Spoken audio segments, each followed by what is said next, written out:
run out to the barn. My neighbor wants her chicken feathers for some craft fair project or something, and she wants to eat them. She's got 4, so she said that if I killed them, that I could have 2 of them, but I have to kill them and gut them and pluck them and everything, which I've done once before, but it's not something I really look forward to. So I guess in theory I kind of know how it's done, but pretty much I'm just gonna wing it. They call me Wrecking Ball, 'cause I'm the baddest of them all.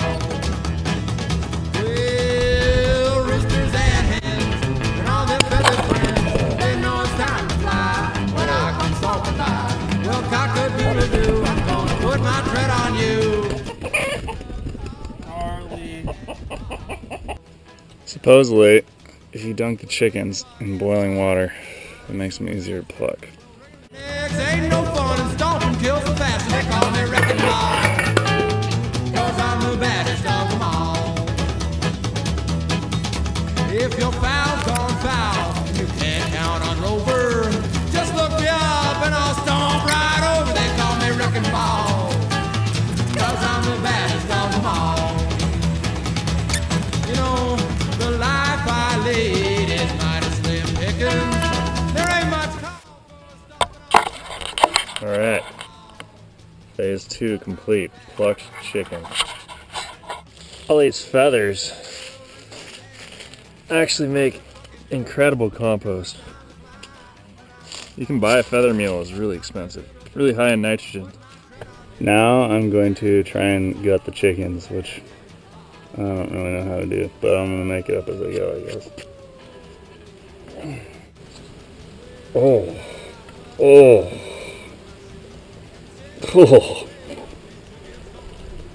Ugh. Fucking nasty.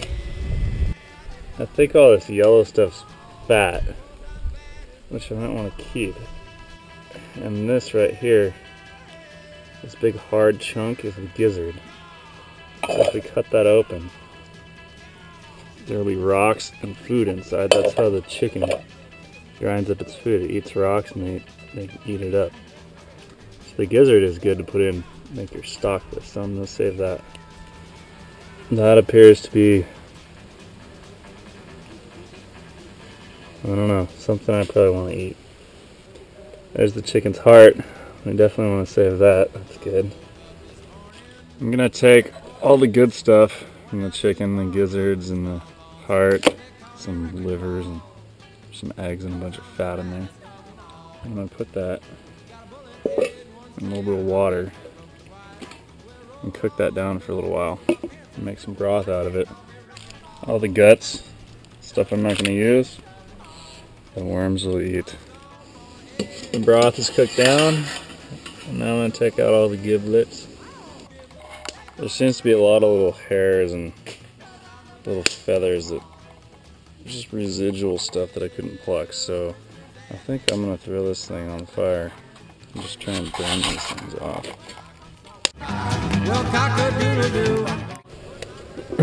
So now I'm going to chop up this chicken and I'm going to just throw them in there and start cooking them down and try and cook the meat off the bones.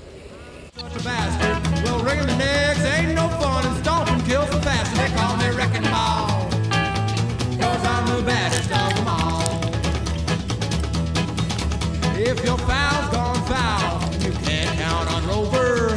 Just look me up and I'll stomp right over. They call me Wrecking Ball, 'cause I'm the baddest of them all.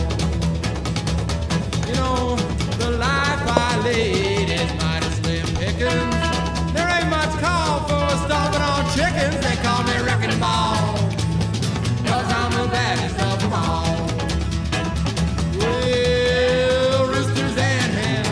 Probably been cooking for a good 12 hours maybe. I'm going through and I'm picking out all the bones. And I'm putting them in a bucket. And I'm going to put those in the wormery. From my shoes and sing little bit of these chickens don't lose. They call me Wrecking Ball, 'cause I'm the baddest of them all. Yeah, they call me Wrecking nice thing about fresh oregano, or fresh herbs in general, I guess, is that you can use a lot of them. And it's pretty hard to overpower what you're cooking. See, I was planning on doing Zap. That's why I went out and planted all this time between the pavers. It's unfortunate that I have bay trees that grow in Big Sur. So I think I'm gonna get 5 of these leaves. Pepper, the thyme, and the oregano. And look at that, doesn't that look good? It's amazing what some green stuff does. Before we start canning, words of advice, go buy this book, Bald Blue Book. I wouldn't start canning without this book. It's got recipes and it tells you all the times, altitude adjustment, acid, water bath, everything you need. Anytime you want to can meat, you need to use a pressure canner, because otherwise you can get botulism, because it has something to do with the acidity of the food. So you can go and get one of these cool little kits with these tools, will help you very much. So with meat, chicken being meat, the head space needs to be 1 inch. So that's up here. So that's the biggest one we could do. So we're just gonna start dumping the stuff in there. And we're gonna measure 1 inch from the top because it needs to expand when it cooks.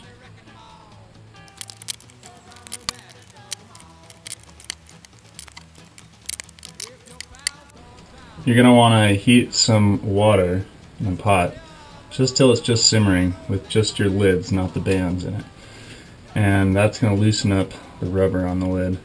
And if you boil the water, you can ruin the rubber and then you'll ruin your seal. Take your little magnet, you can pop those things out. You just put them on the little thing, jar. This is important, you just want to make it just barely finger tight. The way these things work is that when you heat it up, it expels all the air, which expands. And then since there's the gasket on there, that air can't get back in, so it sucks back down and seals it out. So if you tighten that too tight, it'll try and expand the air and it won't be able to get out, and it'll just buckle your lid and you'll ruin your seal. Sing a little bit of these chicken storm blues. They call me Wrecking Ball, 'cause I'm the baddest of them all. Yeah. So once you got all your jars in there, you just put on your lid. And you always want to adjust these knobs with alternating ones, so opposite sides, so it cranks down nice and straight. And then look at this little line right here to make sure that that's even all the way around, so you can tell it's sealing good. So if you're over 1,000 feet, you have to cook at 15 pounds of pressure. See how this has a little 15 on it? The pressure canner is starting to steam. You see that? That means it's finally built up and boiling. And since I'm over 1,000 feet, I'm going to use this pressure gauge, which is at 15 pounds right here.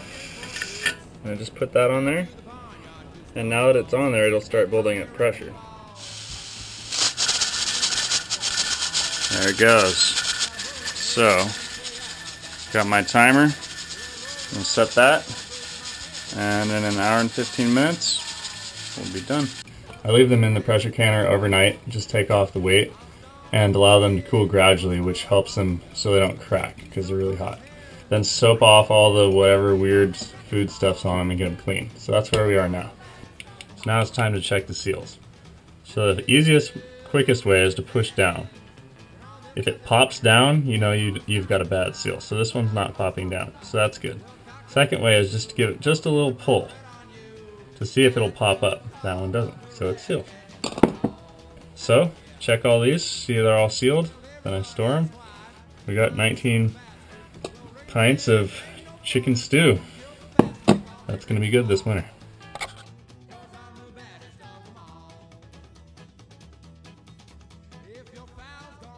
Blue Ball Book? No, Bald Blue Book.